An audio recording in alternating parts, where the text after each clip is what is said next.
N'est-ce pas une forme de dévalorisation? Parce que maintenant que j'ai acquis l'expérience, beaucoup d'expérience d'ailleurs, on me dit on n'a plus besoin de moi. Mais à quoi vont servir toutes ces expériences que j'ai acquises? Si je ne serais pas capable de transmettre toutes ces valeurs, toutes ces expériences à la jeune génération, partager toutes ces choses que j'ai apprises avec les autres et qu'on me demande de me retirer parce que j'ai 60, 70 ans, mais toutes ces choses que j'ai emmagasinées en moi vont servir à quoi? En fait, je dois mourir avec toutes ces valeurs-là. Et ceux qui vont venir derrière moi vont périr.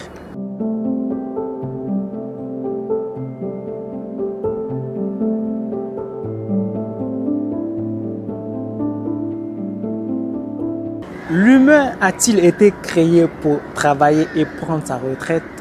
En quoi la retraite serait pour moi une forme de dévalorisation humaine? Bienvenue sur Pennyfab Institute, votre serviteur Kedia Kassi. Nous partageons ce que nous pensons, ce que nous sommes, ce que nous faisons et ce que nous avons avec vous, dans le but de vous permettre de savoir qui vous êtes véritablement, mais surtout de quoi vous êtes capable, parce que vous pouvez tout être, vous pouvez tout faire et vous pouvez tout avoir. Il n'y a aucune limite.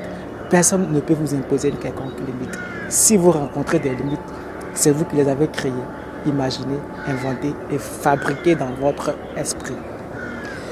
Je ne suis pas d'accord sur l'idée de la retraite. Après, je ne suis pas en train de m'insurger contre une quelconque loi qui a été votée autour de la retraite. Mais je pense que la retraite serait pour moi synonyme de la dévalorisation humaine. Du coup, je ne partage pas cela parce que l'être humain mérite mieux que ça. Pour comprendre l'idée que je vais partager avec vous, je vous demande de me suivre jusqu'à la fin. Vous pouvez ne pas être d'accord avec ce que je vais dire. Cependant, je vous invite à également donner votre point de vue en commentaire. Donc, je pense que l'être humain mérite mieux que ça. L'être humain n'a pas été créé pour travailler et prendre sa retraite parce que la retraite voudrait bien que l'humain travaille à 40 ans jusqu'à 60, 65 ans, ça dépend. Et puis à la fin, on lui dit merci beaucoup, monsieur Kedia Kassi. Vous avez été un bon citoyen. Vous avez bien travaillé. Maintenant, mettez-vous de côté. Maintenant, on n'a plus besoin de vous. Maintenant que vous avez acquis beaucoup de maturité, maintenant que vous avez acquis beaucoup d'expérience, nous n'avons plus besoin de vous. Donc, en quelque sorte, monsieur Kedia Kassi, vous êtes devenu désuet. Vous êtes devenu obsolète. Vous êtes devenu sans valeur. Vous êtes devenu démodé. Vous êtes devenu suranné. N'est-ce pas une forme de dévalorisation? Parce que maintenant que j'ai acquis l'expérience, beaucoup d'expérience d'ailleurs, on me dit on n'a plus besoin de moi. Mais à quoi vont servir toutes ces expériences que j'ai acquises? Si je ne serais pas capable de transmettre toutes ces valeurs, toutes ces expériences à la jeune génération, partager toutes ces choses que j'ai apprises avec les autres, et qu'on me demande de me retirer parce que j'ai 60, 70 ans, mais toutes ces choses que j'ai emmagasinées en moi vont servir à quoi? En fait, je dois mourir avec toutes ces valeurs-là. Et ceux qui vont venir derrière moi vont périr. C'est ça la retraite. La retraite, c'est une forme de dévalorisation humaine. Et moi, je suis contre cela. Parce que l'être humain n'a pas été créé, comme vous le savez sur cette chaîne Pennyfab Institute, l'être humain n'a pas été créé pour travailler. Mais l'être humain a été créé pour continuer le travail que l'univers a commencé ou bien que Dieu a commencé. Parce que notre première fonction, c'est de créer et non pas travailler.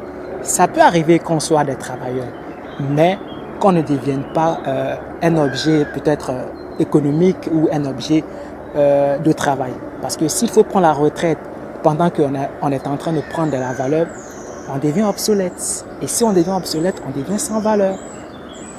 C'est comme un terrain.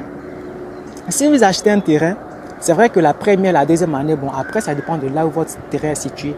Mais plus, si vous le constatez très bien, plus le temps passe, plus votre terrain prend de la valeur. Et je pense qu'avec l'humain, c'est exactement pareil.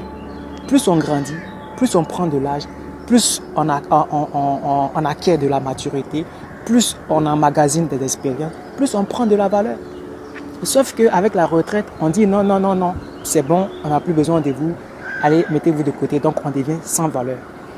L'idée principale de cette vidéo, chers amis, vous qui m'écoutez, c'est de vous inviter à trouver la raison de votre existence. c'est de vous inviter à savoir le pourquoi vous êtes là. Parce que beaucoup de personnes ne sont pas à leur place. Et ça se voit dans leur manière de travailler. On sent, quand on voit l'individu travailler, on sent que l'individu n'aime pas ce qu'il est en train de faire, mais par contrainte, il est obligé de faire. Et pour moi, ça, c'est pas épanouissant. Il faut donner la possibilité à l'être humain de faire ce qu'il aime, d'exécuter ce pourquoi il a été créé. Parce qu'on devient plus productif lorsqu'on aime ce qu'on fait. Vous ne pouvez pas être productif si vous n'aimez pas ce que vous faites. Vous ne verrez pas votre propre valeur si vous n'aimez pas ce que vous faites. Raison pour laquelle je vous invite, chers amis, à trouver la raison de votre existence. Et quand vous allez découvrir la mission pour laquelle vous avez été créé, vous allez facilement consacrer tout le reste de votre temps. Même à 60 ans, même à 70 ans, vous serez toujours utile, vous serez toujours un homme de valeur, une femme de valeur à la société et à l'humanité. Votre serviteur Kedja Kassi, Pénifa Institut, vous servir notre devoir.